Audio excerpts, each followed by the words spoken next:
Namasté, je commence avec un chant des Vedas, le Madhu Suktam.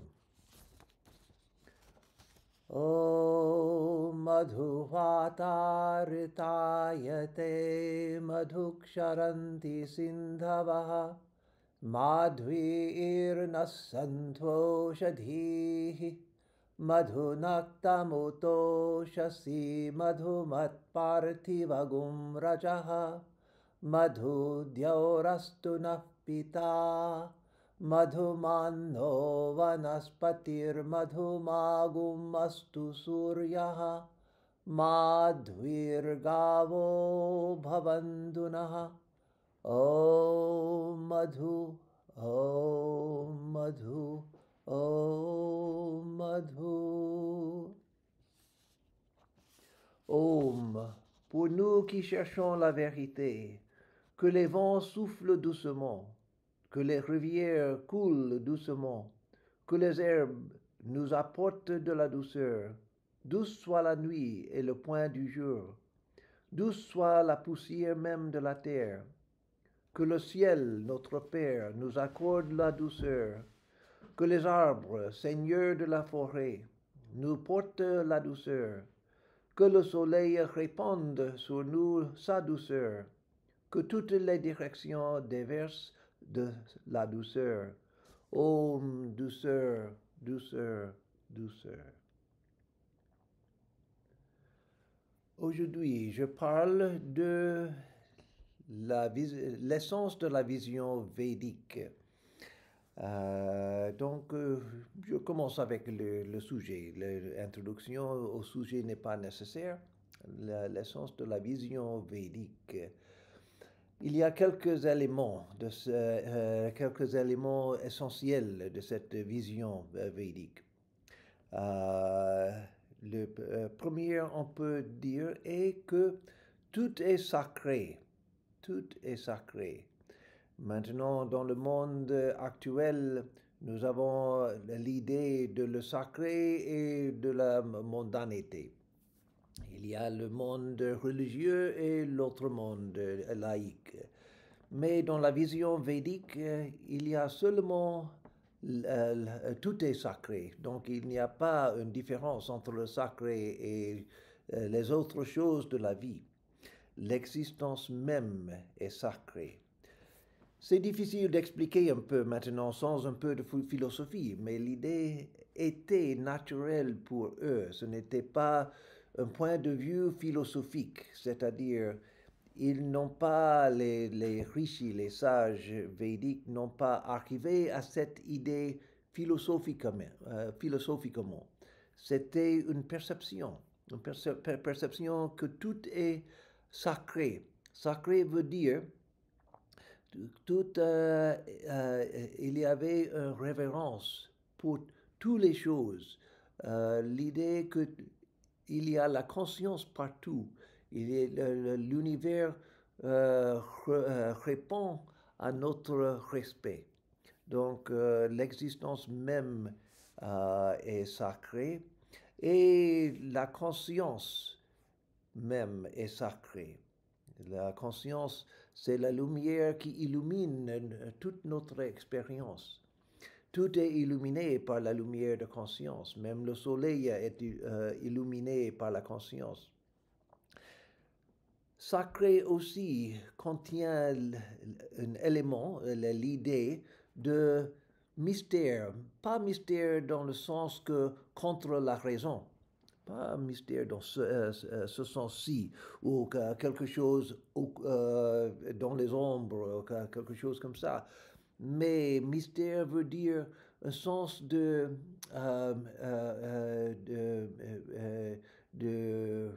comment dit-on, wonder, merveille, merveilleux, tout est merveilleux. C'est-à-dire que on ne peut pas expliquer tout seulement avec la raison. Tout n'est pas objet, tout est vivant, tout est... C'est comme la vision d'un enfant. L'enfant nouveau-né voit tout avec cette attitude, tout est une merveille, tout est cette attitude d'ouverture à tout comme une expérience nouvelle.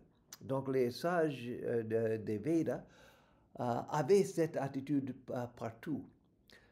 Pas parce que la civilisation était nouvelle-née et pour ça comme l'enfance de la civilisation. Ce n'est pas parce qu'ils étaient primitifs. Les grands saints que j'ai connus dans ma vie, les saints vivants maintenant que j'ai connus, ils ont cet sens en tout. Je me rappelle une fois un grand saint de notre ordre, il a vu une boîte d'allumettes. Il a vu la boîte d'allumettes, il a dit, ah, c'est une chose merveilleuse. C'est très simple, très simple, un rectangle, une boîte, mais il y a le tiroir qui ouvre comme ça. Il a vu une simple boîte d'allumettes avec cette attitude merveille. Donc, on voit partout dans les Védas que les sages voient avec les yeux nouveaux, les yeux ouverts, nouveaux et ouverts à l'expérience, à la profondeur. Tout est sacré contient aussi cette idée qu'il y a une dimension de profondeur dans toutes les choses. Si je vois seulement la surface de toutes les choses, il y a seulement les deux dimensions. Mais si je peux voir la réalité, l'existence dans toutes les choses, donc je vois une profondeur dans toutes les choses. Donc tout est sacré, c'est fondamental dans la vision védique de l'existence, conscience. La vie même est sacrée. Il n'y a pas, selon les sages védiques, une vie religieuse et une vie mondaine. Tout est sacré. La vie même est sacrée. Il n'y a pas autre vie. Toute action est sacrée parce que toute action est une participation dans la grande sacrifice qui est le monde. Il y avait cette idée dans les Védas et encore dans le Bhagavad Gita exprimé très bien par Sri Krishna dans les chapitres 2, 3, 4 de la Bhagavad Gita. De toute la vie est un sacrifice. Donc, la vie même est sacrée. La différence entre une sage et une personne ordinaire est que le sage sait que la vie est sacrée, que la vie est une aventure spirituelle. La personne ordinaire, la vie est la même, mais la personne ne le connaît pas. Donc la vie est sacrée, le temps est sacré. Le jour, les mois, l'année, tout est sacré, tout est divinisé.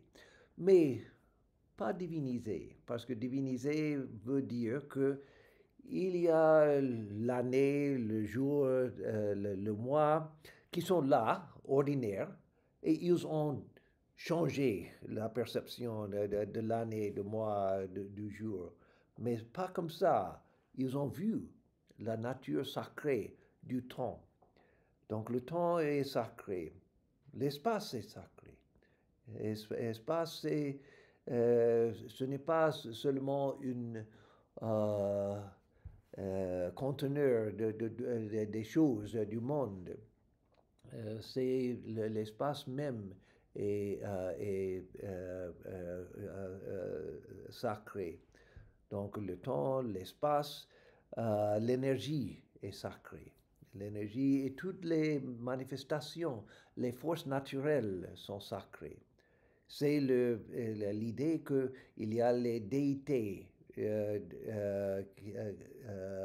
qui sont derrière toutes les manifestations des forces naturelles. L'idée des déités est une personnification de cette idée que tout est sacré, toutes les manifestations de nature, toutes les manifestations d'énergie sont sacrées. Encore, c'est difficile de comprendre maintenant pour nous avec notre sensibilité scientifique. La vision védique n'est pas contre la science moderne, pas du tout. Mais la science moderne en général a pris, par sa volonté, une vue que tout est seulement matière, matière, simplement matière, objet. La vision védique ne niait pas les lois et les découvertes de la science moderne, mais dit que tout est une merveille, tout a une profondeur pas connue par les sciences modernes. Les sciences modernes ont connu l'extérieur de tout, mais il y a un intérieur de tout qui est sacré et qui donne à chaque chose son être, sa nature. Donc l'énergie est sacrée, les manifestations particulières de l'énergie et l'énergie dans sa totalité et l'énergie divine. Après, dans l'hindouisme classique, connu comme Shakti, l'énergie divine. Chaque être est donc sacré. Quand le temps est sacré, quand l'espace est sacré, quand l'existence même est sacrée, quand la vie est sacrée, chaque être est aussi sacré. Chaque être a une dimension de profondeur, de spiritualité. Encore, ce n'est pas divinisation, on peut dire. Ce n'est pas divinisation, c'est pour les sages védiques, c'était la réalisation d'une vérité. Ce n'est pas poésie. C'est une expérience de la réalité des choses, que chaque chose vient de la réalité spirituelle, est une manifestation de cette réalité spirituelle et ne jamais perdre cette dimension spirituelle. C'est la réalité de chaque chose. Avec un mental raffiné par la méditation, la personne peut voir la réalité spirituelle qui se manifeste en chaque chose. Chaque visage de chaque être est illuminé par une lumière divine. Donc chaque être est spirituel. Les forces naturelles, comme j'ai dit, les animaux, les plantes, les eaux, le vent, les montagnes, les rivières, les forêts, tout est sacré, tout est vu comme sacré. Nous avons un exemplaire dans l'Occident, notre Saint François d'Assise. Il a vu tout comme sacré. Dans la théologie, on explique l'expérience de Saint François comme une expérience de la symbolisme de tout. Mais non, pas du tout. On peut lire la vie de Saint François avec une sensibilité spirituelle et on voit que ce n'était pas un symbolisme. Le soleil est un symbole de cela, la lune est un symbole. Non, il a vu le soleil comme son frère, la lune comme sa sœur. Il a vu tout, vivante, consciente. Les pierres, les plantes, tout était vivant pour lui. Saint François d'Assise est un sage védique, oui, chrétien, certainement. Un des papes du XXe siècle, je ne me rappelle pas Je pense que pape, je ne sais pas en français, mais en anglais, nous disons pape Pius.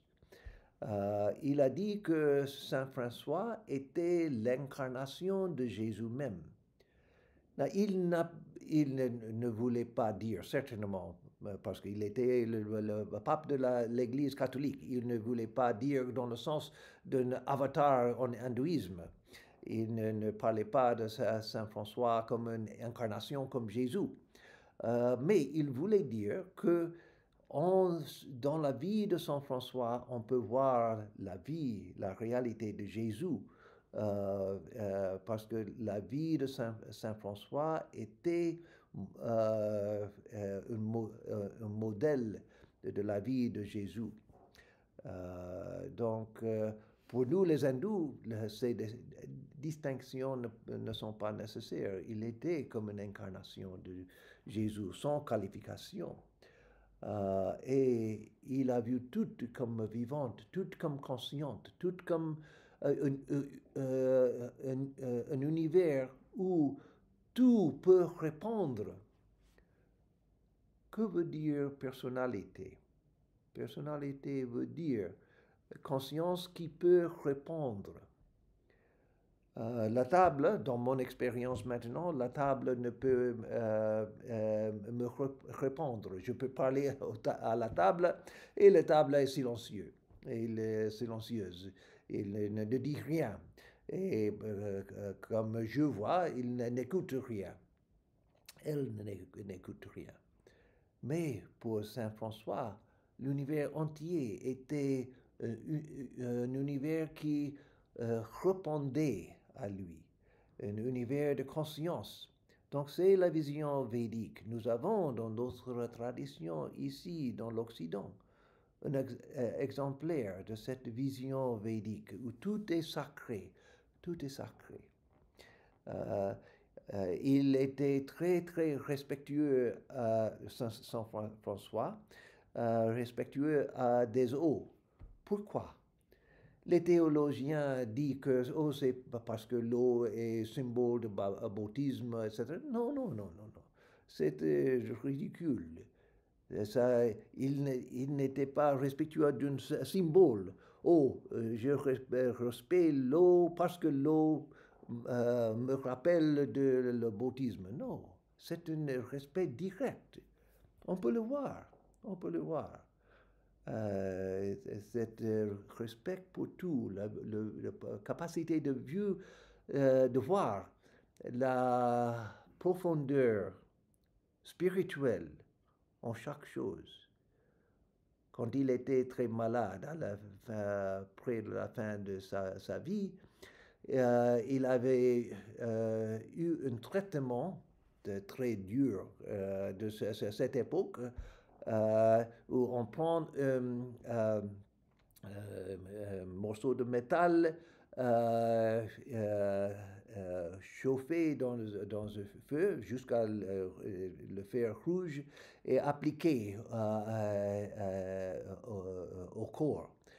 Et avant le traitement, quand il savait ce que le médecin voulait faire, il a dit au feu, je t'ai aimé toute ma vie, je t'ai respecté toute la vie. N'oublie pas l'amour que j'ai eu pour toi. Et quand le médecin a mis le métal sur le corps, il n'a senti rien. On peut dire que oui, c'est l'histoire, c'est mythologie et tout cela. Peut-être, peut-être. Je n'ai pas de preuves. Mais il y a beaucoup d'exemples dans la vie de Saint François, les choses comme si, où il a vu que tout répond avec conscience. C'est la vision védique. Donc, la parole même est sacrée dans les Védas, dans les première étude de la grammatique dans le monde. On peut voir dans les Védas, la partie très ancienne des Védas, l'examination de la parole, philosophiquement, scientifiquement, l'examination de la parole, parce que la parole était sacrée aussi. Et pour Saint François aussi encore, il ne pouvait pas mettre le pied sur un papier où il y avait quelque chose écrit pour respect pour la parole. On peut dire oui, c'est symbolisme, mais non, ce n'est pas un symbolisme. Pour symbolisme, il ne veut pas mettre le pied sur la Bible, oui, parce que la Bible symbolise quelque chose de très grand que je respecte. Mais même quelqu'un a noté quelque chose sur un papier, sur le sol, il ne pouvait pas mettre le pied sur ça, parce que c'est la parole. C'est la parole, et la parole est sacrée.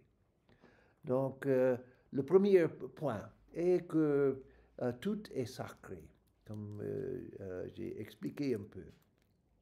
Un autre point, un autre élément de la vision védique, il existe un ordre sacré dans l'univers appelé Ritam, R-I-T-A-M, Ritam, l'ordre de l'harmonie.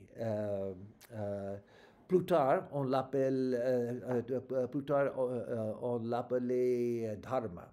Mais dans les Védas, Dharma a été appelé Ritam. Ritam, il y a un ordre sacré. L'univers est créé avec un ordre sacré. Et vivre en harmonie avec cet ordre sacré, c'est vivre une vie sacrée. C'est similaire à l'idée de Tao dans le taoïsme, et le Tao de Lao Tzu. Cette idée qu'il y a un ordre sacré de l'univers. Et être une bonne personne et vivre en harmonie avec cet ordre. Il y a un ordre moral, pas la moralité en détail de chaque religion. Beaucoup de cela est seulement les choses sociales et les choses établies pour raisons historiques. Mais il y a une moralité naturelle. Si je suis en harmonie avec cet ordre moral naturel, je suis une personne morale. Si je suis contre cette harmonie, je souffre. C'est la fondation de l'idée de karma. Karma fonctionne parce qu'il y a un ordre moral de l'univers. Comme il y a un ordre au niveau physique, les lois de physique, il y a les lois scientifiques, dans la même manière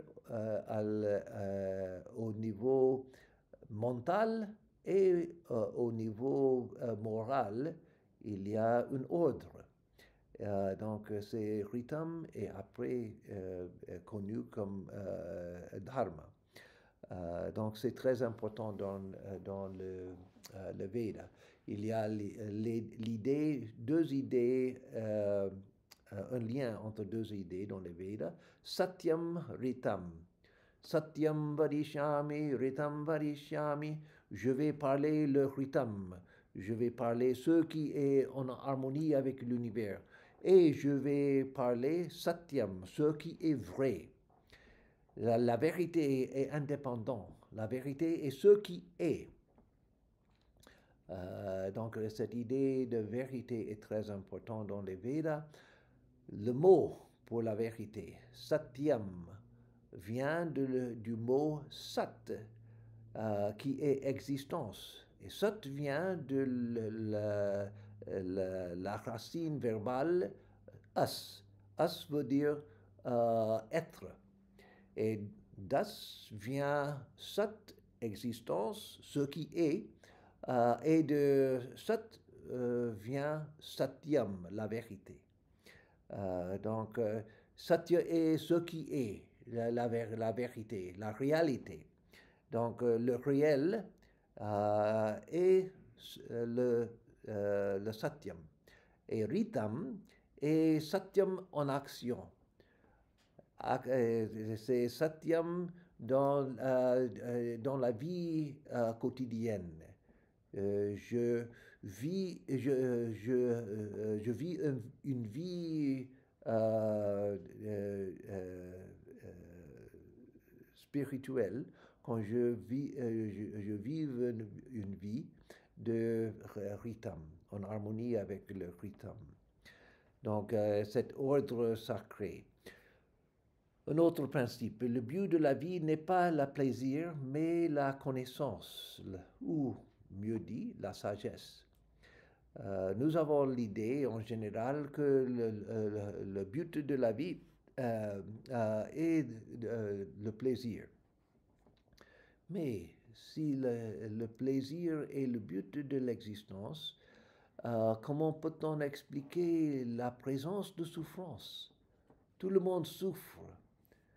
Nous pouvons lutter contre la souffrance toute la vie, mais c'est toujours là. C'est toujours là. C'est une bataille que nous perdons, chaque personne perd. Chaque vie perd cette bataille contre la souffrance.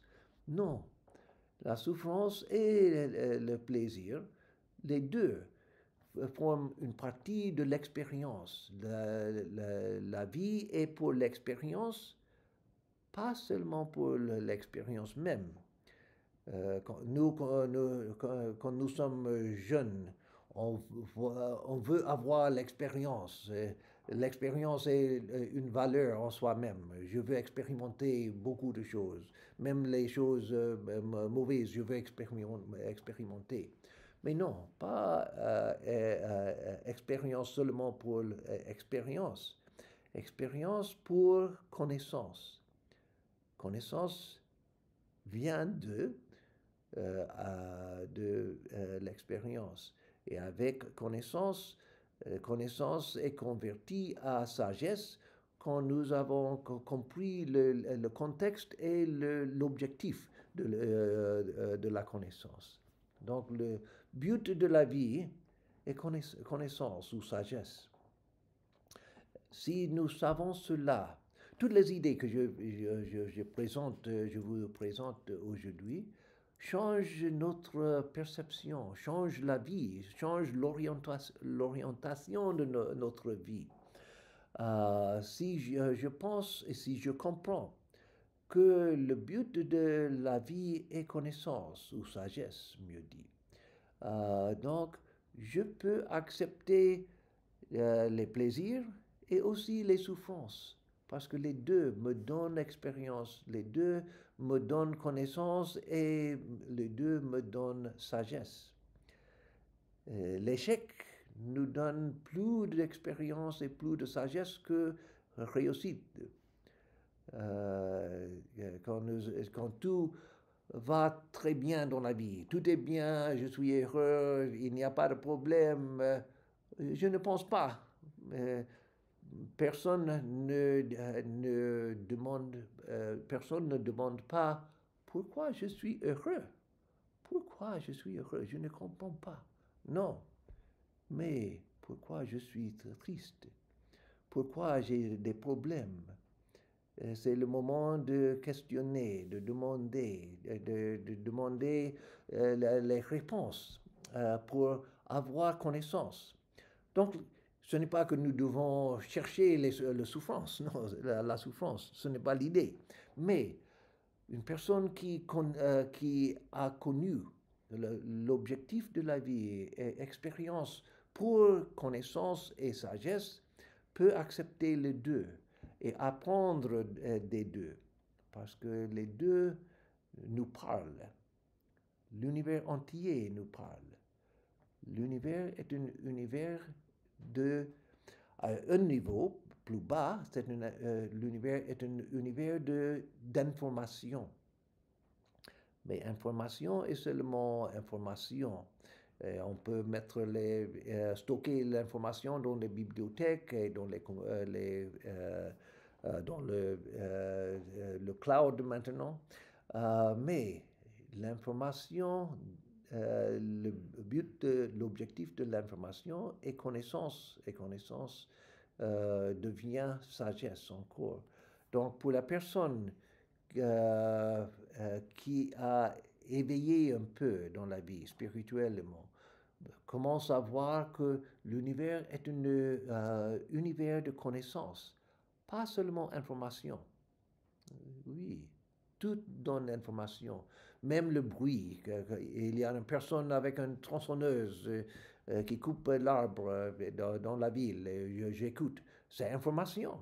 Je sais qu'il y a un arbre, il y a une tronçonneuse, quelqu'un est là qui travaille. Tout nous donne information, tout. Euh, pour la personne avec les organes sensoriels et le mental ouvert. Tout donne information. Mais pour le sage, tout donne connaissance. Tout donne connaissance. L'univers est fait de connaissance. L'univers est fait de sagesse. Et pour ça, le sage, l'univers même est le gourou du sage, parce que le sage voit connaissance et sagesse partout. Le monde entier parle aux sages, comme dans la vie encore de Saint François d'Assise. Il y a les saints dans d'autres traditions aussi, mais Saint François d'Assise est très bien connu dans l'Occident et c'est un exemplaire excellent. Un swami, un grand saint, mon propre Upaguru, gourou secondaire, me disait, si on veut rencontre un lien entre hindouisme et christianisme, on doit étudier la vie de Saint François d'Assise. Parce que là, on voit que c'est dehors de la théologie et les dogmes et tout cela, on voit l'expérience qui est la même. Donc, le but de la vie n'est pas le plaisir, mais la connaissance, la sagesse. La vie idéale est la vie d'un rishi, la vie d'un sage, qui habite,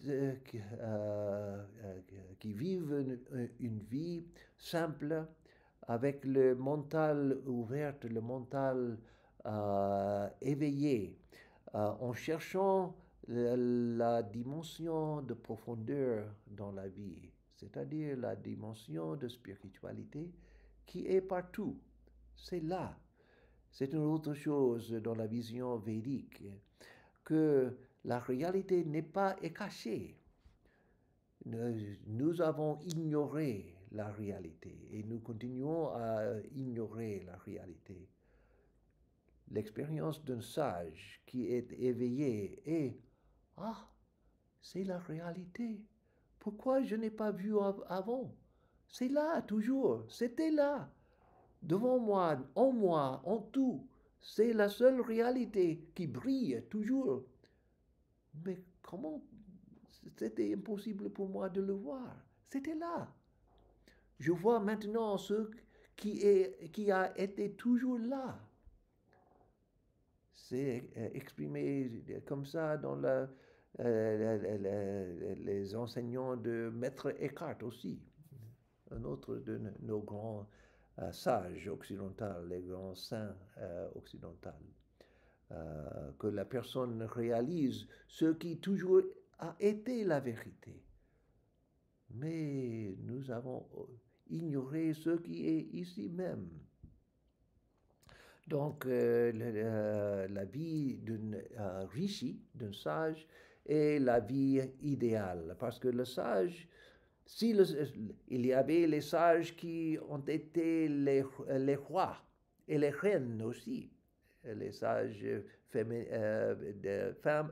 et hommes, rois et reines, et les sages pauvres aussi. N'importe la condition de la vie, on peut être un sage seulement avec l'orientation mentale, orientation de la personnalité. Je veux la connaissance, je veux expérimenter la profondeur de la vie, je veux expérimenter la vérité. pas la surface de la vie. Il y a la prière dans le Isha Upanishad. Pushan ekarshe yamasurya prajapatya vyuharashmin samuhatejo yatte j'ai oublié le prochain mot. Mais l'idée est que la prière est à la soleil, comme une manifestation de Dieu, de retirer la brillance de votre visage, parce que je veux voir, je veux te voir dans ton réalité. Ton visage est aussi brillant que je ne peux pas voir à l'intérieur. Donc c'est une prière pour la profondeur de la vision. Et je vais conclure avec deux autres points dans l'essence de la vision védique. Un est la religion est une chose. La religion est une. Pas dans le sens des autres religions qui dit que notre religion est vraie et les autres sont faux. Donc il y a une religion et cette religion est la nôtre. Non, pas comme ça. La vision des Védas est que religion est une, mais les gens le font dans les suivent dans les manières différentes. Ekam sat vipra bahuda vadanti, les Védas disent. Ekam sat vipra bahuda vadanti. La vérité est un, mais les sages l'appellent différemment. Oui, l'impulsion spirituelle est une chose dans le cœur de chacun, même dans l'athée, même dans l'agnostique. C'est le même impulse dans le cœur de chacun. C'est l'impulsion religieuse qui est commune dans chaque cœur. Dans les sociétés les plus anciennes, avant l'histoire écrite, dans les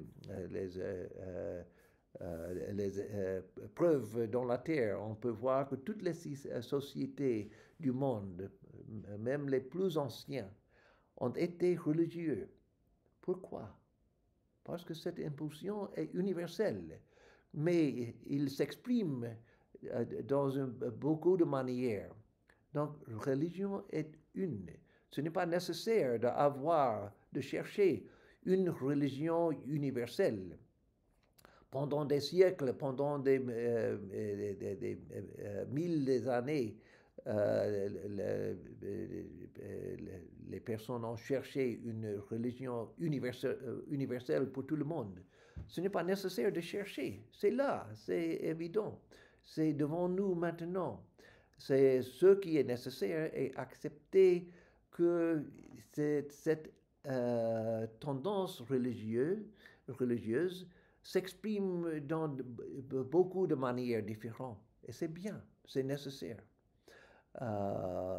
C'est seulement acceptation, pas tolération, mais acceptation qui est nécessaire.